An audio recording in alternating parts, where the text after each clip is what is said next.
eSailGP. 6 nations, 1 winner. Nathan Outridge and Tom Slingsby's rivalry comes down to the wire. Who will bring home national glory? The grand final of the SailGP Championship, Season 1, Marseille, September 20th to 22nd.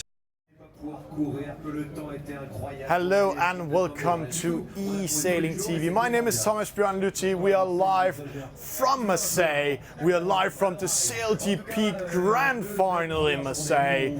And it's so fantastic. Here behind me you can see the stage where the winner of this today match is going to win $1 million and get this first SailGP trophy ever.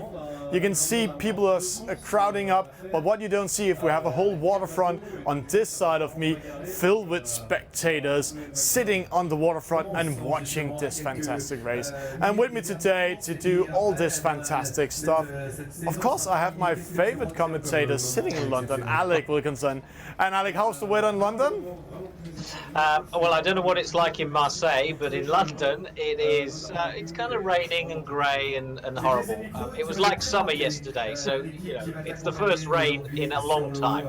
But how exciting is it to see behind you that stage where the season's SailGP champion or champions are going to be crowned, and yeah, £1 million up for grabs, $1 million I should say, and we don't know who's going to win it. There is no clear leader, is there? So they're really battling it out on this. The winner takes it all. The winner takes it all. So it's a race between Japan and Australia in a match race out there, and the winner takes it all.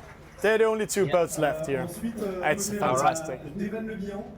So yeah, exciting stuff there, but exciting stuff in the eSailGP as well. And not now, but in a few moments, if you're just joining us, we will look at the overall leaderboard to see who's in with a chance of winning. Not quite $1 million, but we do have some great SailGP merchandise signed by the winners. Oh, there we go.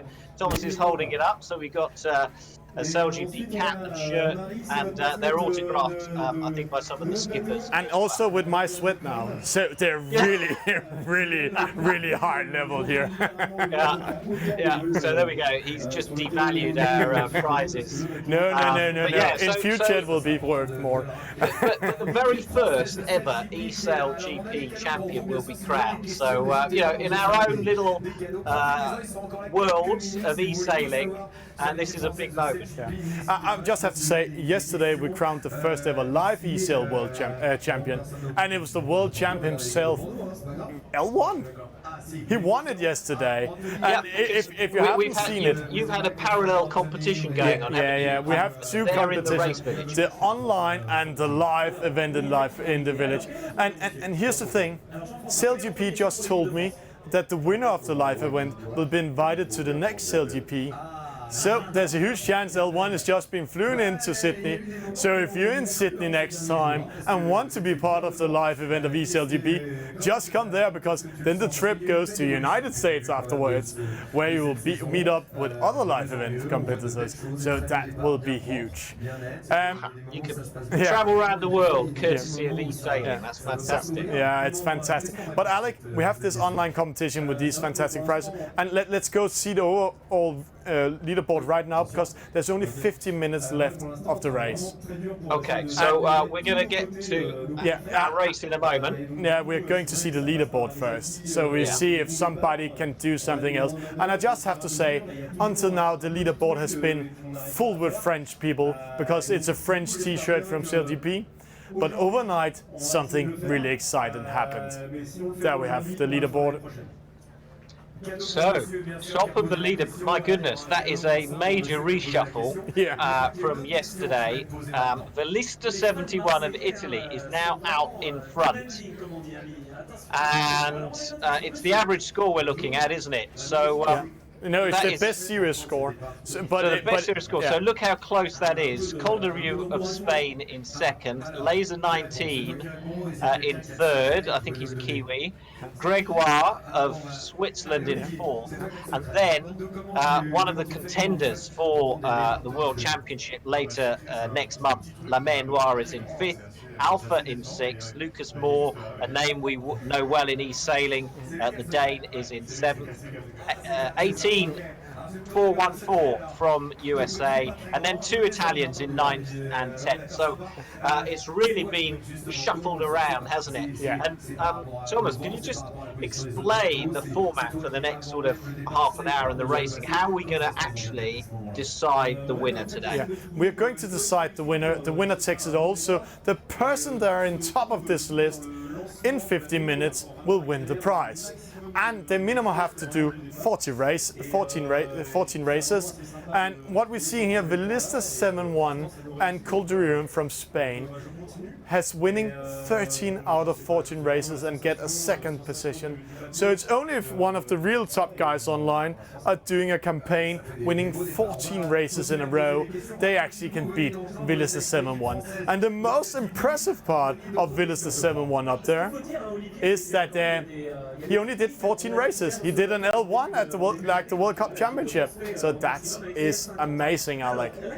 So we should explain that really the way the score is done, you've got to get 14 consecutive results, good results, and then you take your average score. That's how it works out. So that's why to achieve being top of the leaderboard with just the 14 races is extraordinary. So Velista 71 obviously in great form at the moment. But number of races, how's it going to work today, Thomas? It's going to work today that we are only online the next 50 minutes. So we see how many races we can do. I can see the servers are booming at the moment. I'm just going into the first race here, Alec. So we're going to watch it, and let's go into the first one here. And let's just see a lot of international players are there. We have an Italian skipper. We can see we have some French skippers. We have a Norwegian skipper with us. So let's go in and take this one, Alec. So some of these boats, the countries that are also in SailGP are represented by the actual SailGP livery. So you've got the French and the Brits and the Japanese, and any countries that aren't in SailGP currently with a team are with these red and black sails. 11 seconds to go, and they're going to be trying to hit that start line as close to zero as possible. We've got this blue boat coming right across the fleet with a perfect start. And a penalty to the Italian boat. Did you see that? He just tacked in front of him. And they disconnected.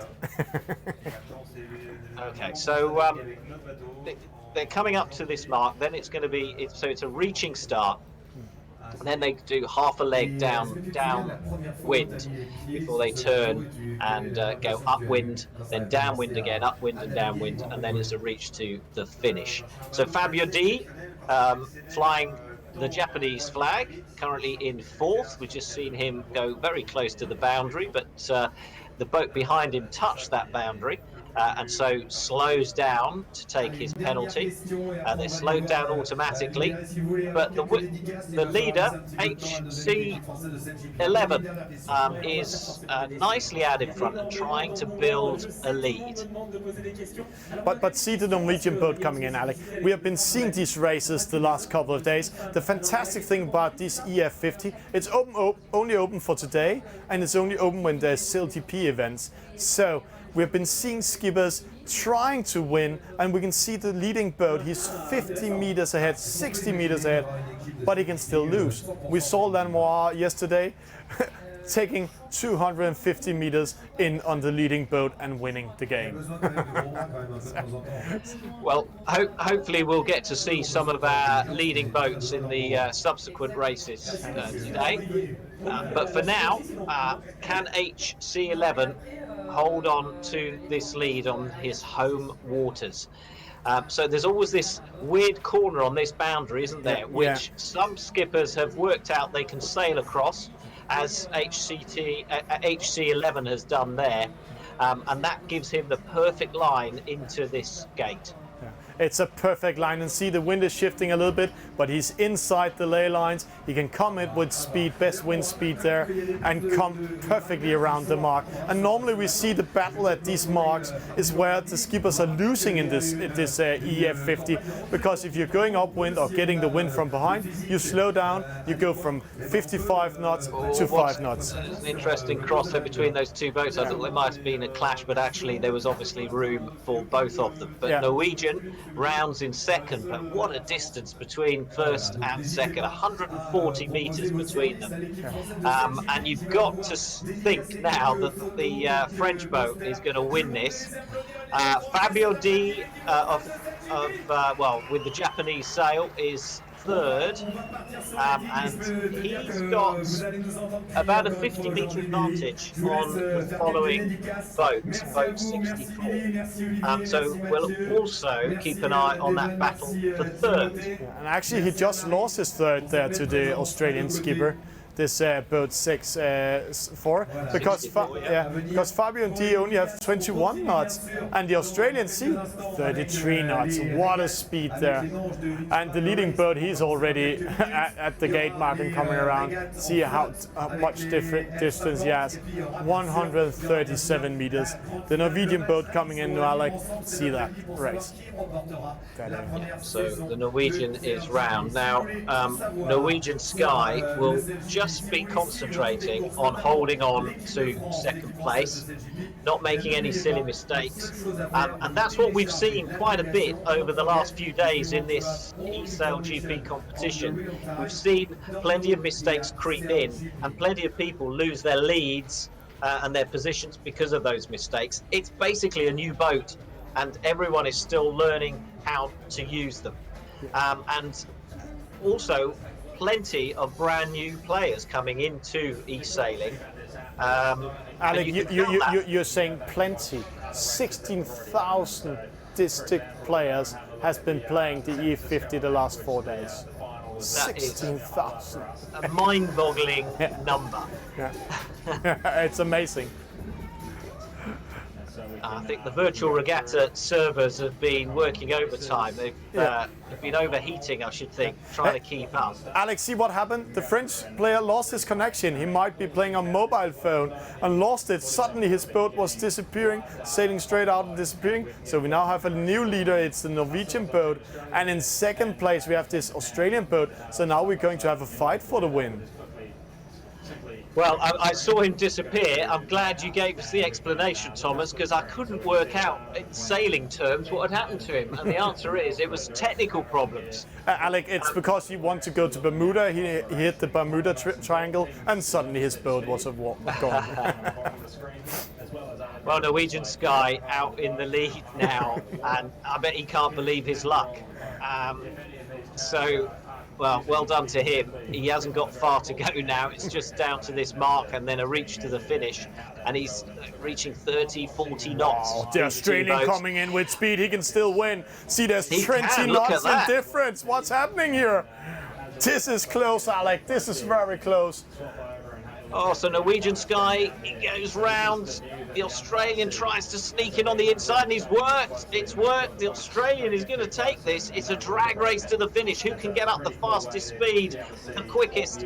And it looks like boat 64 of Australia, who we were wondering, whether he would even make third place, has ended up winning this race thanks to all sorts of events that were out of everyone's control. So Norwegian Sky takes second, Italy 21, then comes, he was given fourth in the end, but disqualified, sorry. We still have boat races, but they are so long behind that we're just going at it. But see here, 0.5 seconds in between the boats, and this is the fantastic thing, Alec.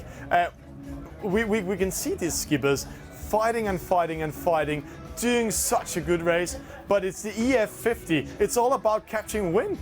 I saw the last race yesterday of the eSailGP, then we saw that suddenly there was no wind. So the Chinese actually won the last race with 6 knots coming over the finish line because there's no wind.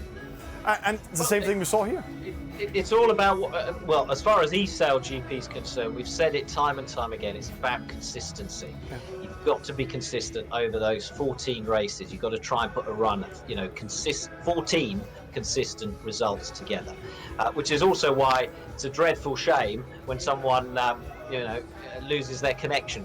Yeah, let's give them 0 points, so the whole campaign breaks up, and that's really wrong. Alec, we have a new server already started. It's so fantastic. Okay. So many people online right now. 420 players. So there we go. It's a busy Sunday afternoon. European time and Marseille time anyway. So Louis, France, who's that? Is that Gig or Sig? Yeah. Is in there as well. I'm just looking down this list. Captain Anthony. He's also from France. And then we have Mac Data. I've seen him before. He's quite new on the scene, but he is starting doing some results. 6 seconds to start, Alec. Let's see it here. So quite a few French boats, an Australian again. And can this Australian match the success of his compatriot in the earlier race? So it's a reaching start. There was one penalty there for boat 17, but otherwise it was fairly clean and straightforward. Yeah. So Gigi 56 rounds that mark in the lead, but it is still early days in this race, still very close, and the boats on the left hand side have picked themselves up. They're on the lay line, so they're on the best line in at the moment, as long as the wind doesn't shift. But let's see what happens when they're coming to this gate mark. There we can see they're coming in. They can choose whichever mark they want, and they are choosing this right-hand side. Oh, see Gigi, he couldn't control the boat, so now he's suddenly on 3rd, maybe 4th. He's on the same thing the Australian boat is doing here. They're trying to get away from the other boats, not getting a penalty. Instead of they get out of control in their steering, because they might be playing on tablet or mobile phone, and there's a penalty coming in anyhow to the Australian boat. See that? So 6 boats coming up this left-hand side, 2 boats choosing to go up the right, and now they're going to come in to cross, and we're going to see if they stay on these routes. They have the right of way, so Luis can give penalties here. See, Captain Anthony tacks away straight away. Oh, else he would get a penalty. Same thing, Gigi is in a fantastic position when he's tacking in, because he will get in front of Petra and the challenger. So Gigi has got himself out in front again, despite a poor early mark rounding. And they're going for that mark now, for that gate, and staying well away from the border, from the edges of the racetrack. The wind is shifting. See what happens to Gigi. This is very exciting, because when he's going to tag into the mark, he will actually have to win in a very bad angle, and it will slow him down. So Peter is in a really good position here. Let's see Gigi. Let's just keep an eye. Wow, nicely done. He just managed. He killed that one. But see, Challenger on the opposite side, he lost everything and need to go to the opposite gate. So there they go. Gigi spun that boat round on a coin. It's a great manoeuvre, makes up for his earlier mistake. And in 3rd place, we've got a boat that I don't even know what that name is. Let's call him Challenger. It's what? Challenge. That's the last part of his name. So well, plus 39 challenge. I'm going to call him, and I would think he's Italian if he's got the Italian phone code in front of his name. But see the speed, Alec. 42 knots. They're coming in here. Gigi losing the 1st position again. It's a fight. This is a dog fight they're having here. These 2 skippers. Wow. Taking it right to the boundary, Peter. Plus 39 challenge on the far side. Who has chosen the right side to travel? And Gigi going right up the middle of the course. It's a really close one because Gigi is in the middle, plus 39 needs to tack behind them. So Peter and Gigi, it's all about who's most patient and who's capturing the wind, because they are, it's according to server, 30 meters in between them, but you can't trust that when they're going upwind. They're actually aligned, see there when they're coming there. They're as close as possible to the mark, both of them. Gigi running out of meters, see he has to tack in now. I think it's a little bit too early. He had to go all the way out.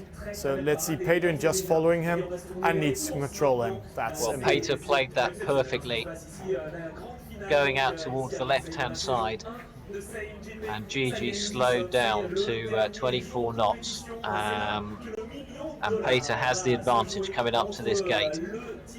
McDarter is currently third, so plus 39 has dropped to fourth, but it's really close for third and fourth. Yeah. So And this race see really what wide happened there. open. Peter losing speed, Gigi winning speed. Oh, it's a close one. They're getting so close to each other here. Oh, who will Well, take Peter's it? going to go the other way. He didn't have much choice there, and I think that might pay off actually, but we'll see. Gigi accelerating away. I think the faster boat.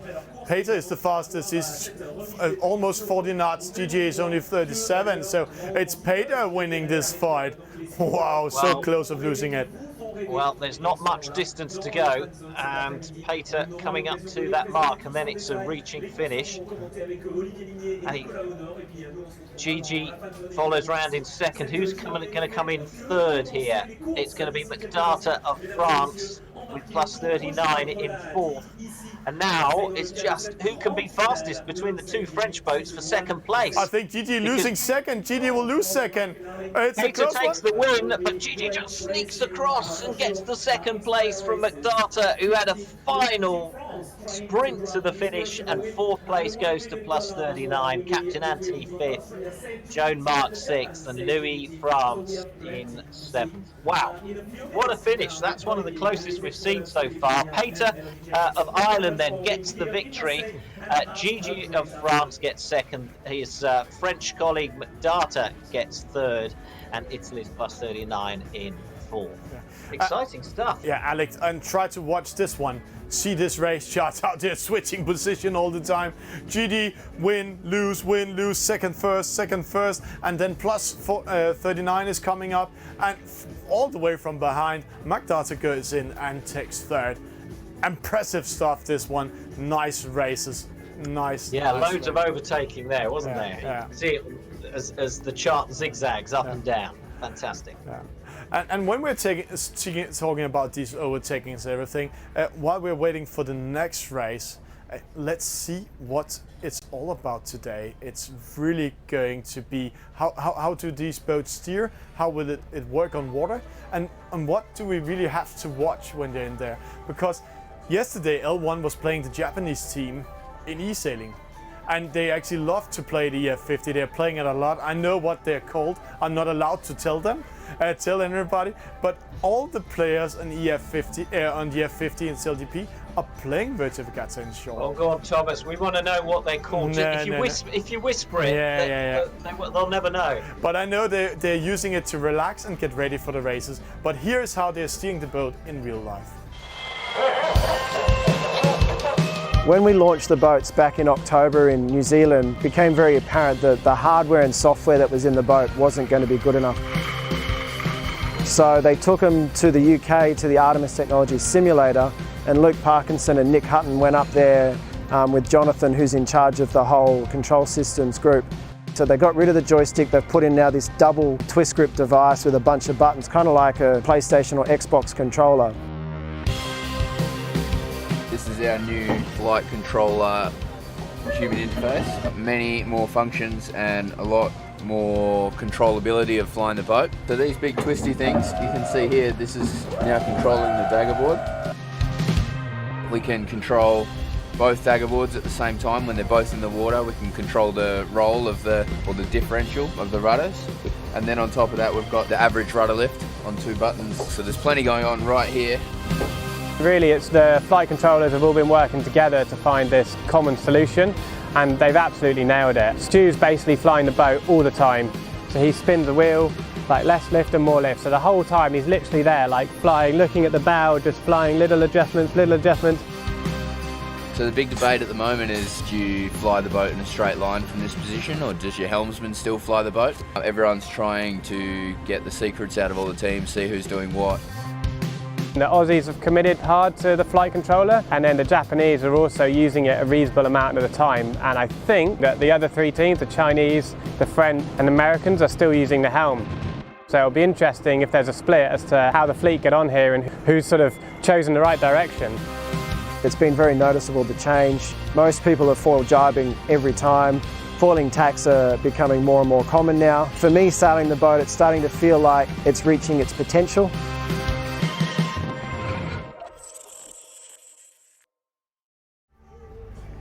And welcome back in studio. What a fantastic to see how they're doing it, like a PlayStation and Xbox. So it's not far away from what we're doing here, like in the EF50.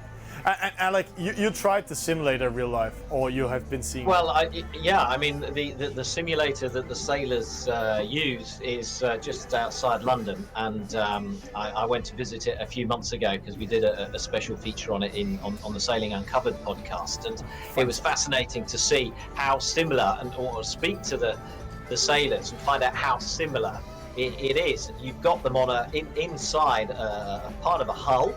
And it's on these huge hydraulic legs that kind of move up and down like that, and throws them around according to how they're steering the boat. There's wind noise. The only thing they don't do is splash water in their faces, but otherwise it is very realistic indeed. Oh, cool. And I've heard that playing the eSailGP game for some of those sailors is a great way of kind of, well, apart from the fact that it's great fun and they love it and they're just naturally competitive, but apart from that, it's a great way of honing the speed, the mental agility that they need when they're out on the water traveling at those huge speeds on the real F50s. Alec, people need to watch our some of the videos we're doing next week in the eSailing TV, because L1 was playing against the Japanese players, and I just have to say, they're really going into it. They were all, whoa, when they were winning and everything. They were really into it because they love the game. Knowing some of those sailors, I'm not surprised, and I know there are plenty of professional sailors out there who are doing the e-sailing and absolutely loving it. And I think there are little kind of secret leagues amongst going on amongst themselves as well. We got another race here then. Yeah, we have. And Alec, just to say, we have this challenge with us again. Then we have a Turkish player with us, Vicky Uğurasın. This player we have been seeing a lot in eSailing TV. He's a really good skipper. But what I saw before going into this server, it's so international that we actually have 7 nations represented in this race. That's amazing. That's good stuff. So Vitual Final is the Turk we've got to keep an eye on then. That's your tip for this race. Yeah, see how he's sneaking in there? Yeah. So, yeah. Well, I wish him well if you've put him forward. That's like the kiss of death. But anyway, here we go then. We're down to 0. It's go, go, go in our third live race here. Yeah. Bandito, also a known boat from us. 4 start by him. So he's in 9th. But see who's in the top 3. We have our Turkish skipper, but it's Randy88 coming first.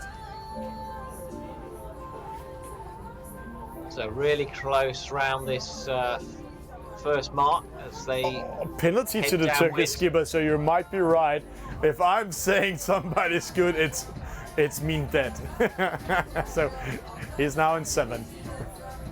All right, so just take us with name tags round as each one rounds. So Raddy 888 of Australia, he's first at the gate. Lockett is 2nd. Marquez of Australia is 3rd. Penalty for hitting the mark. Oh, and he picks up a penalty. So you can see him fading on the screen as his boat is automatically slowed. Geronimo moves past him and into 3rd. And there's your... Yeah. There's the Turk is sailing an Australian boat. Is that right? Yeah, he is. It's because in the game you can choose actually which team you want to support.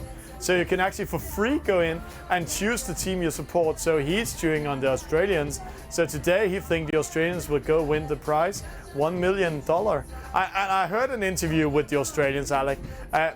They were one of the interviewers said to them, to the skipper, Tom, said, "Hey, how is it to fight the Japanese?" He said, "Hey, you want us to see the Japanese as a competitor?" Yeah, they are not, because they are not in our league. Fantastic. So maybe this boat will take the win. It's Lockett in second, Alec, and here we go. So it's really close, and I mean it's still pretty early in this race,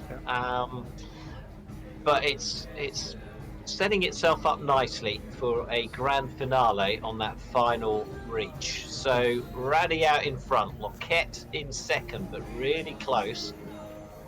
Marquez in fourth, but these are our Geronimo in third. So these are our three leading boats heading up to the gate. And the Turkish boat coming back. He's now in fifth and giving a penalty to the boat attacking him. So maybe we'll see the Turkish boat actually ending up in front. So see the turn, see how slow they're doing it this time, Alec? 23 knots. Yeah. Which by EF50 standards is slow, but generally that's pretty. So VG Ugurian getting a penalty again. A penalty, yeah. Nice done by Bandido. He did fine there. So now it's going fast. Let's watch the skippers over here. 31. The opposite side. Right, so let's follow this battle for the top three. And Raddy now pulling away. He's got almost a 100-meter lead as things stand. But we're going to see Lockett now on the ley line coming into the gate. And let's see who reaches that first. I think it's going to be the Australian boat. I think there he comes, yeah. So he's held on to his lead. But now the second place being battled out for between Lockett and Geronimo.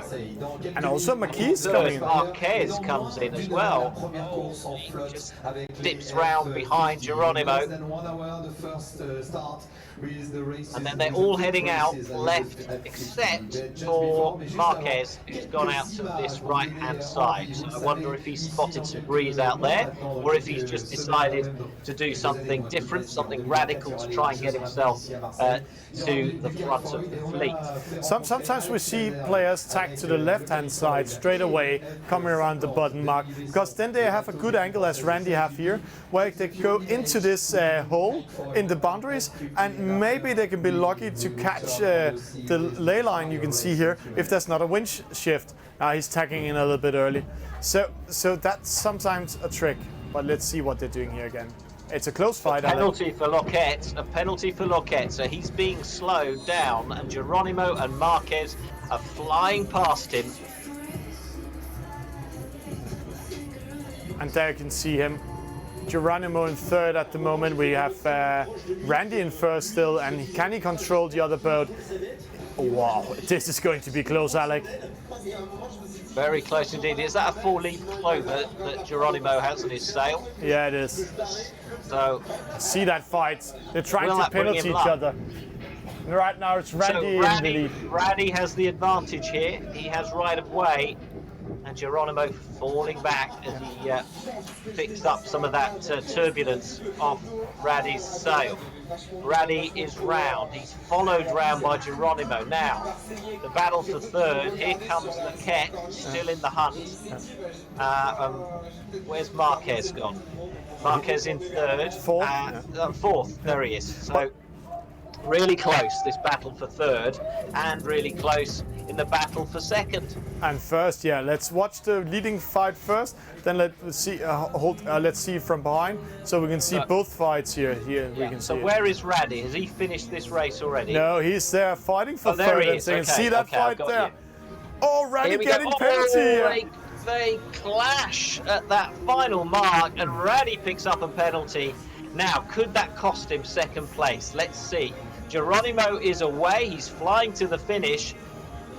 And will Raddy be released in time for him to get across the finish line in second. I think he's been released now. He's accelerating away. Raddy is second. Lockhead is going to take third. And Marquez, in the end, has to make do with fourth. A good battle, though. And, yeah, fascinating stuff in the closing stages of this race. It's fantastic to see how the skippers has been learning this game, adapting the EF50, because it's not an easy boat. In the start, the Online Sailing Club said, hey, it's a slow boat. But right now, they actually really like it, because there's a lot of things where they really need to focus and fight for it.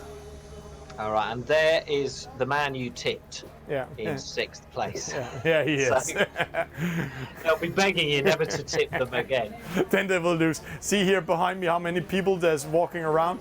They're getting ready. Yeah. The reason why they're coming from this side is because they can go out and see that the F50s, there's not racing today, so they can go on and watch it. Alec, I'll just switch to this show here. See, 22 minutes left. Almost 6,000 skippers are fighting to win the signed cap and the signed t-shirt. Wow. And So that's a phenomenal number. So just remind me, when does the time run out? in 22 minutes. So that's 22 minutes. Okay, so 22 minutes, that takes us through till 2 p.m. Marseille time, I believe. Yeah, it does. Yeah. All right.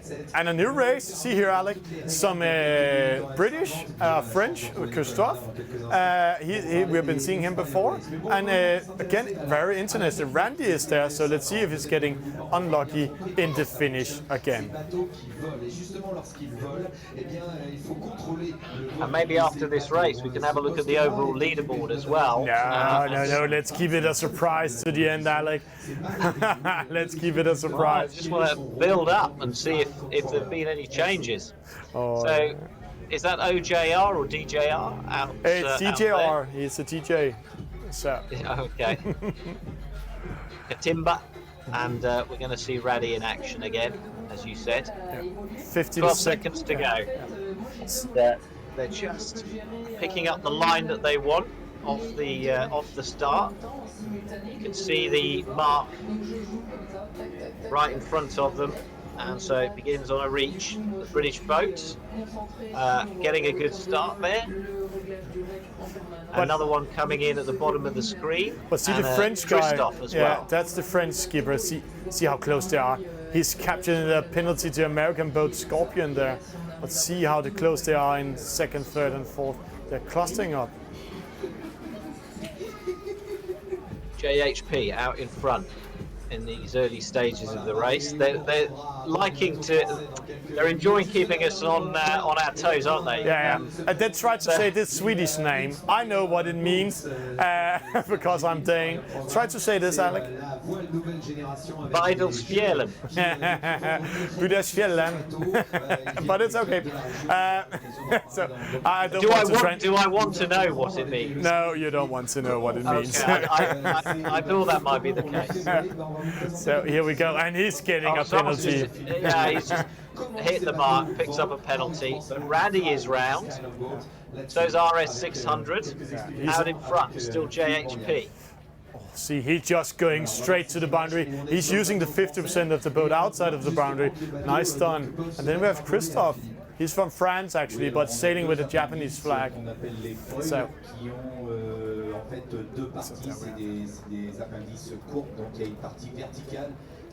Randy coming in there on third, and who will go in? Do we still have Alec with us, or he is lost connection? I'm with you. I'm just concentrating on this battle here for second and third at the moment. Katimba also in the mix, so we've got 5 boats leading the fleet on this leg. It's going to be very close. I think we'll see 4 or 5 boats actually in the final stage here to go in and actually getting close, because they're crossing all the time up to try to catch and win. See, JHP only 16 knots. He's building up speed now. It takes 8 seconds to get the maximum speed. Christophe, he's losing momentum. There's no wind here. 18 knots. So the wind is moving away from them. Wow, they're slowing all down. So the whole fleet clusters up. So wind direction, top left of your screen, those windsocks in the radar image, and we've seen it dropping down to 8 knots for the leader. Yeah. 12. Just trying to accelerate away after that manoeuvre. But yeah, that's incredible. They slowed right down. Christophe in second, who's going to follow the British boat through the gate. But it's JHP in front, Christophe in second. But see the fight for third. Randy coming in with speed now. Well, they're all coming into the gate at the same time, but it looks like RS600's got the slight advantage. Now, what about this between Katimba and Raddy? Raddy goes round on the inside, has a slight advantage there, but who can accelerate away the quickest? And Katimba going past the Australian. But he's under pressure. He can be pushed out. He's under pressure here as he comes up to the boundary. And he picks up a penalty. He had no choice but to turn there, and he turned straight into Raddy, who had right of way, and Raddy tactically playing it very, very astutely indeed. But Raddy losing momentum. See, he's going, doesn't catch the wind, so suddenly Raddy is losing everything because of that penalty, because he doesn't actually manage to turn his boat upwind.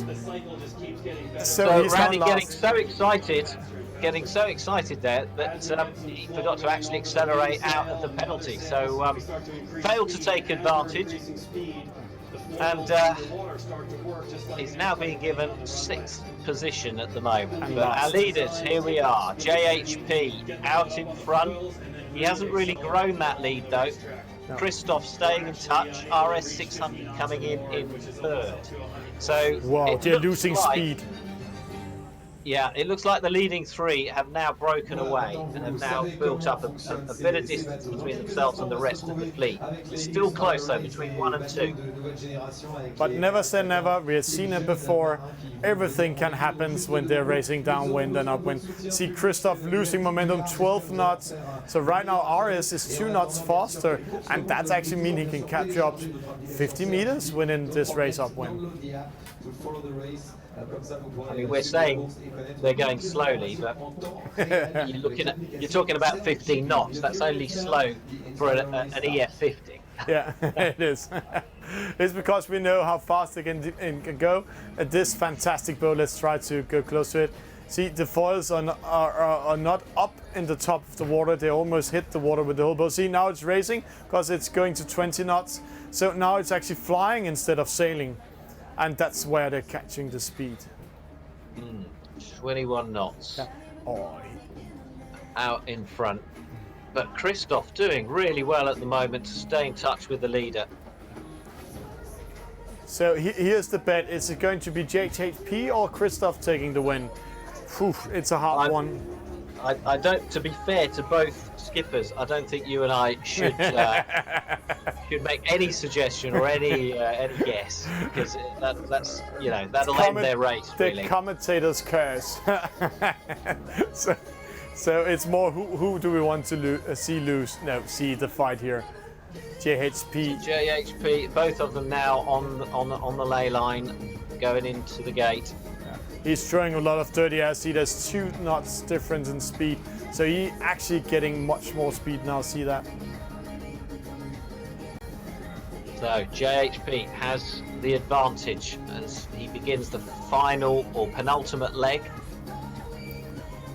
And he's building up a bit of a lead here. He's gone beyond 50 meters from Christophe. Although Christophe's losing a lot of time in the manoeuvres. And see, he has a hard time capturing wind. Christophe only 22 knots, where JHP is hitting 30 knots. So Christophe now lost wind. No pressure on JHP. One final manoeuvre, and then it's a race to the finish line. He gets it right. No disasters, no dramas there. So JHP is heading towards the finish line for victory here. Christophe is going to be second on that Japanese boat. Now, what about the battle for third? It is really close. Raddy and RS600 here. Oh. Raddy just gone behind. So Raddy's just ahead of the British boat, RS600. Oh, throwing dirty air. That's nice move by Raddy. See, suddenly there was 6 knots in difference in speed. Nice done, Raddy. Great manoeuvre from Raddy. He crosses the finish line. 3rd place, RS600 gets 4th. And the rest of the fleet coming in here. Good races, good races. But Alec, in this race, we saw a much slower wind. The server suddenly closed down for the wind. So it's a whole other race than we saw before.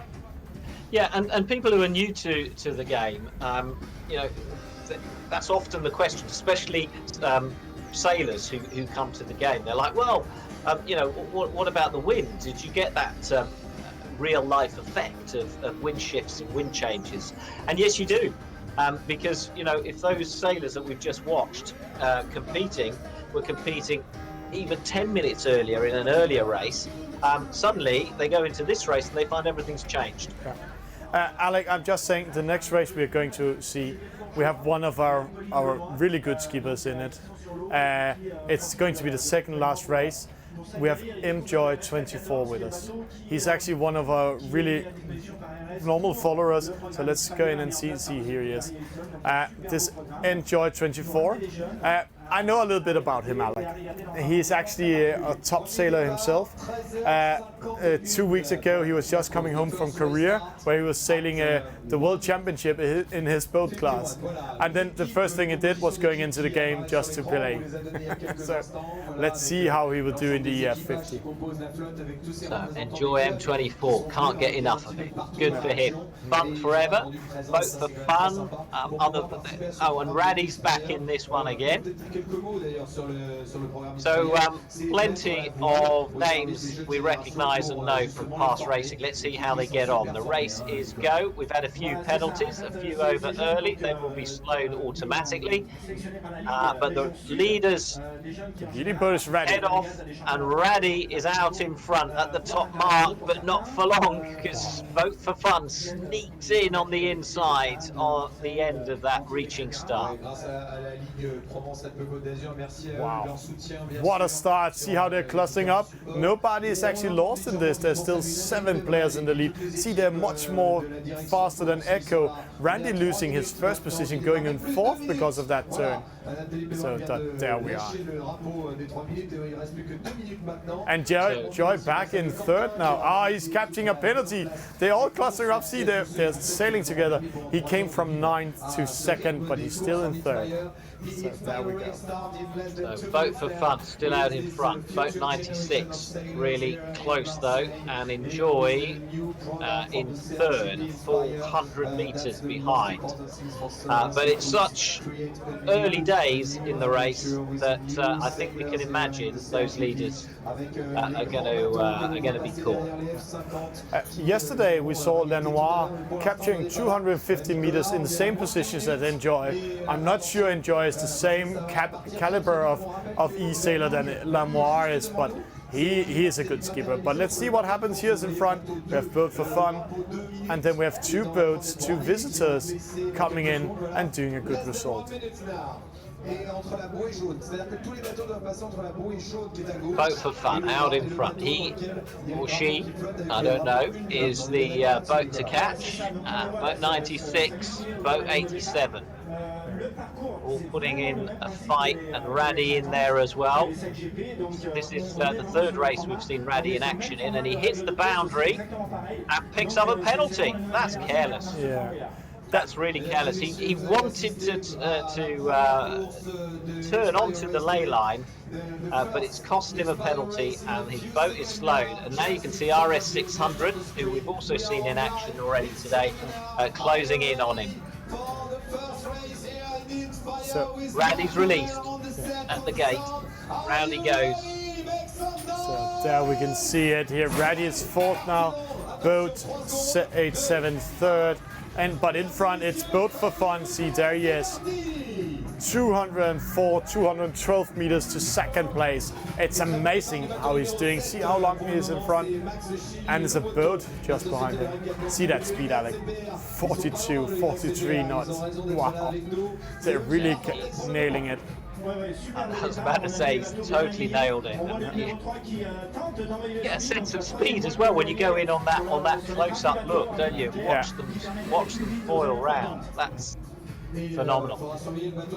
Right, so good idea now the distance as Raddy comes round in third and Enjoy in fourth, so well behind. So for Boat for Fun and Boat 96, it's just about not making mistakes, holding on to their position.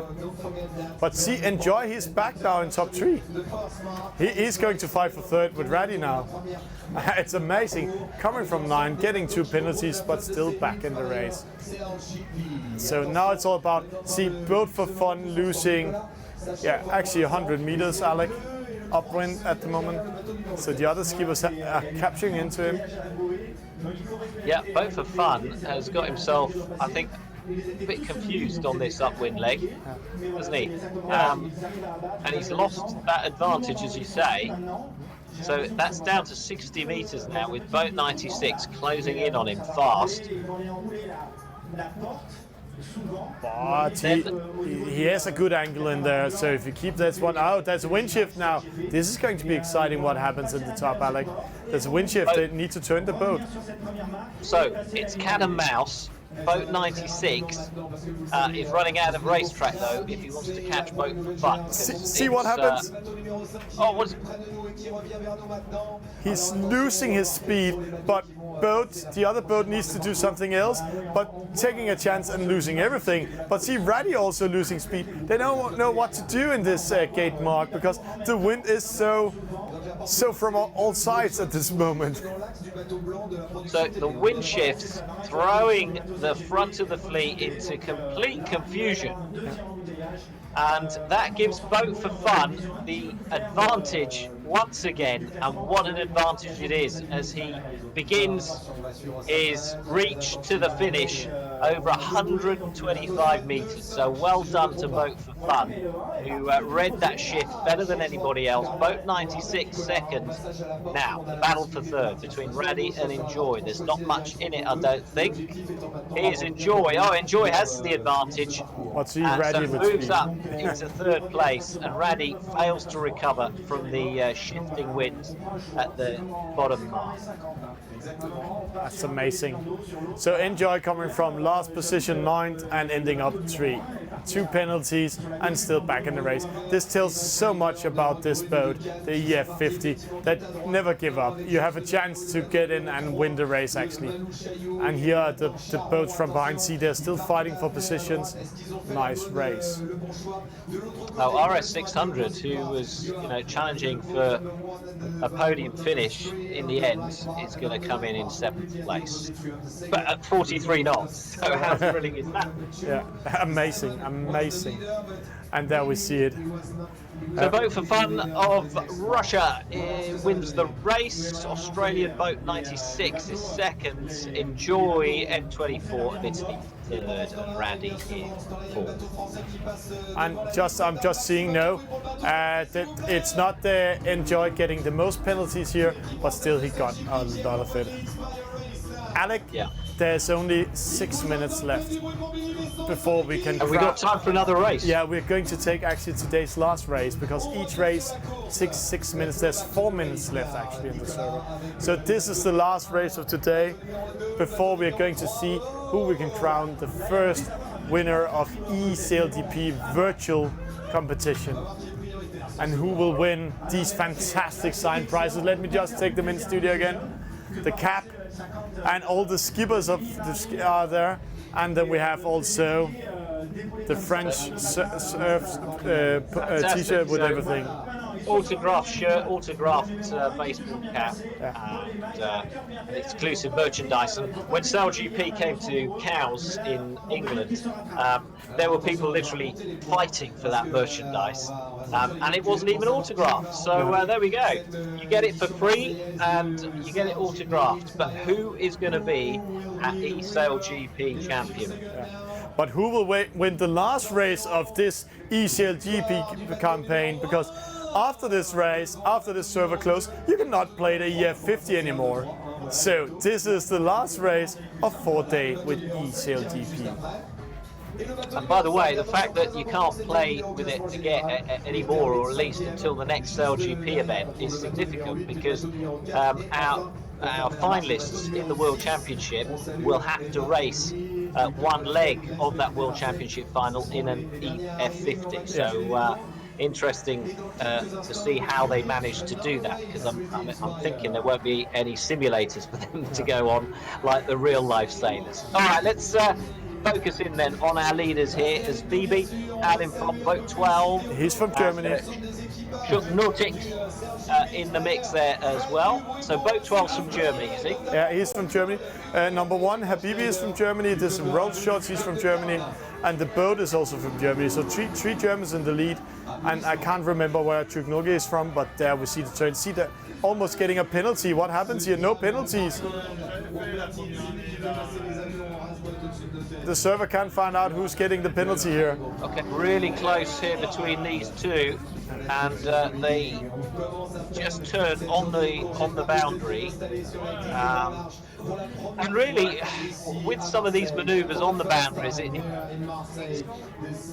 know, they're trying to push it as far as they can. Sometimes it pays off, sometimes they push it too far, and the computer gives them a penalty for crossing the boundary. But 2 Germans in the lead, a Polish boat in 4th, and I can't remember where Nortix is from, but he's in 3rd. Okay, let's just settle on these boats now at the front. Oh, it's going to be close. See a cross here as the British boat crosses under boat 12. And he's cheating us. He's German, Habibi, but the German skipper, he's also one of the good ones. But see this boat. When they're called boat, there might be either skippers hiding up or guest players. There's not registered, so it's amazing to see. Again, if you're new to this and you're thinking you want to have a go, then well, register, and then you can choose your name, and then we'll all know who you are, rather than be an anonymous number that I can't say. Boat 12 is out in front, then comes the BB, and then comes Double X King. And there's a huge fight with these boats. You see how they're clustering up. Penalties handling out. They're so close. See here. Boat on the right has right of way, and one of them. It was the Mark getting it. Mark getting the penalty. Mark gets the penalty, but what was the other boat coming in there? It was the Polish. It was Double X King. Chris Kawa of Poland as well in the mix there. So these are now our leaders. Let's just settle on these 2 boats for a moment. Boat 12 and Habibi trying to catch him.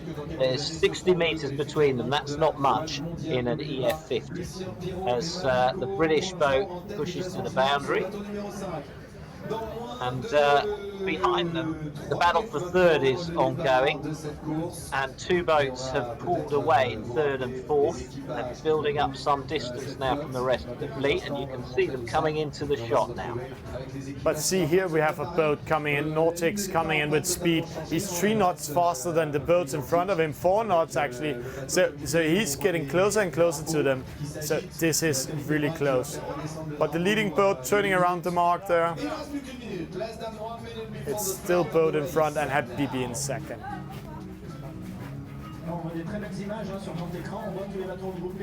Double X King is round in 3rd, but 100 metres from the leader. 2 more legs to go. So right now we see Double X King going to the left-hand side straight away, and he actually pays off. Right now he's in the same level as Habibi. So now it's a fight of who's taking the win, best upwind.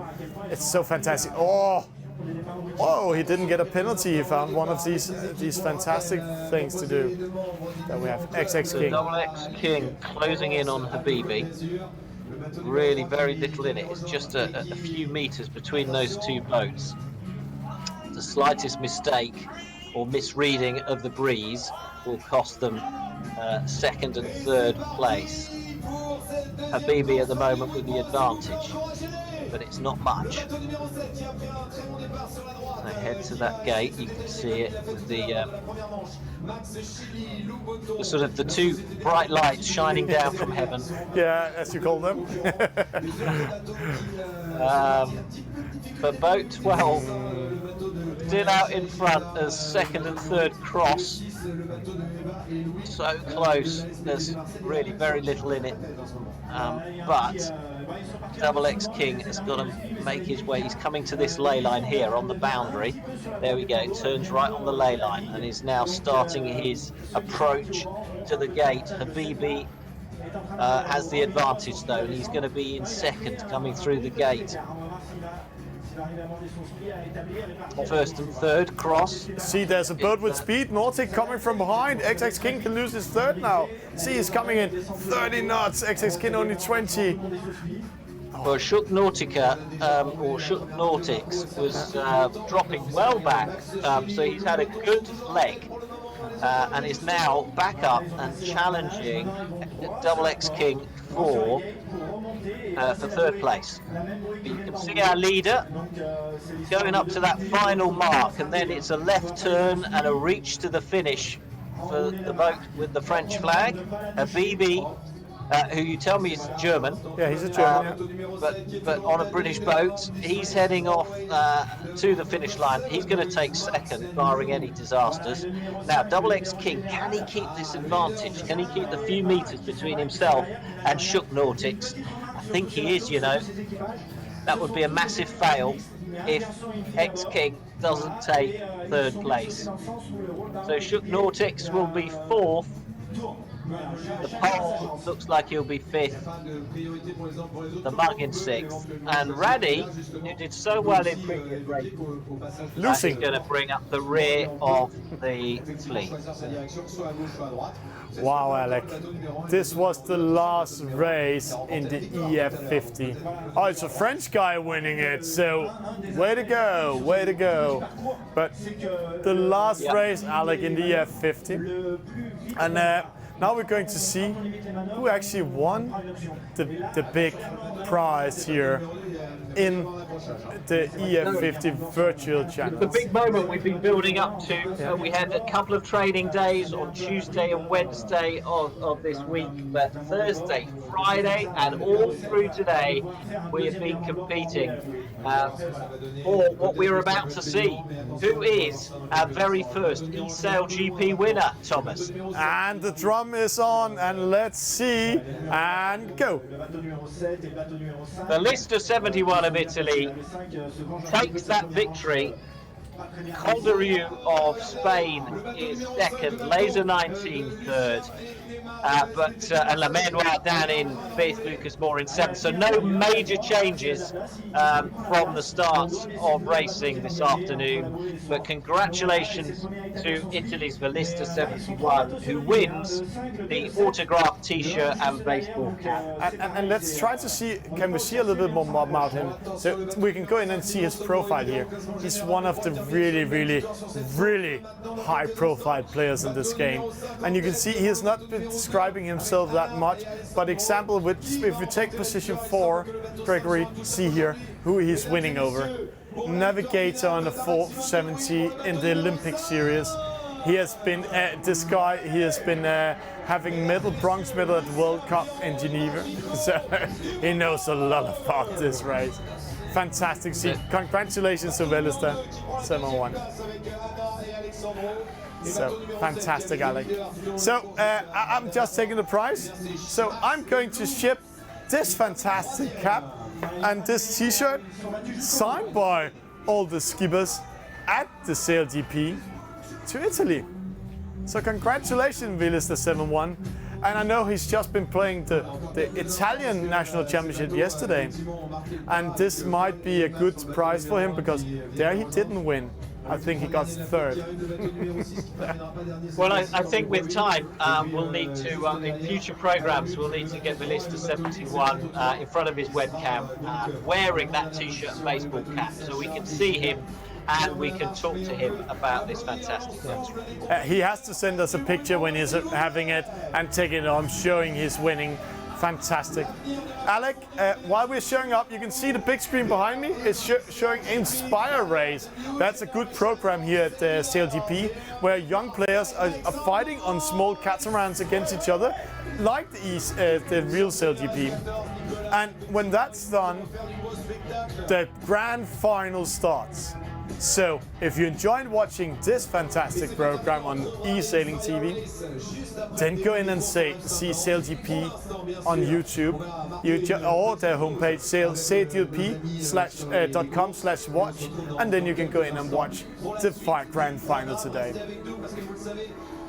Yeah, I mean, it's going right down to the wire, isn't it, for those $1 million? The Australians and the Japanese especially fighting it out. And, well, who wouldn't tune in this afternoon on right across the SailGP social networks? And depending on where you are, you can watch it live on TV as well.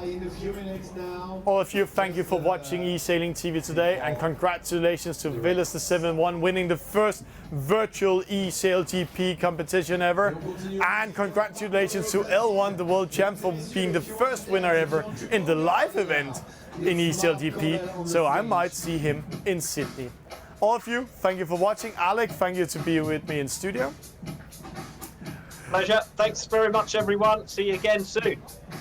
SailGP, 6 nations, 1 winner. Nathan Outridge and Tom Slingsby's rivalry comes down to the wire. Who will bring home national glory? The grand final of the SailGP Championship, Season 1, Marseille, September 20th to 22nd.